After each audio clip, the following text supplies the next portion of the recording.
Ұлттық құрылтайдың 5-ші отырысында мемлекет басшысы бірнеше жыл бойы мұқият қалыптастырып келе жатқан саяси құрылымның үйлесімді түйіні ретінде тарихи әрі маңызды ұсыныс айтты.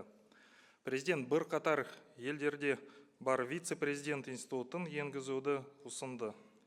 Мемлекет басшысының өзі атап өткендей, біздің жағдайымызда бұл лауазымды енгізу мемлекетті басқару процесін тұрақтандырады.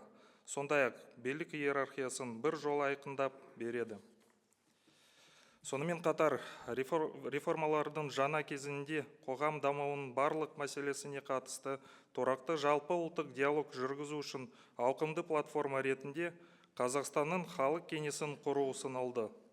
Аталған орган халқымыздың ынтымақ бірлігін нығайтуға ықпал ететін негізгі қоғамдық саяси бірлестіктер мен құрылымдарды қосып, Қазақстан халқы ассамблеясы мен ұлттық құрылтайдың стратегиялық функцияларын орындауды жалғастырады. Осы екі маңызды институт бойынша негізгі ережелер Конституция деңгейінде тиісті регламенттеуді талап етеді.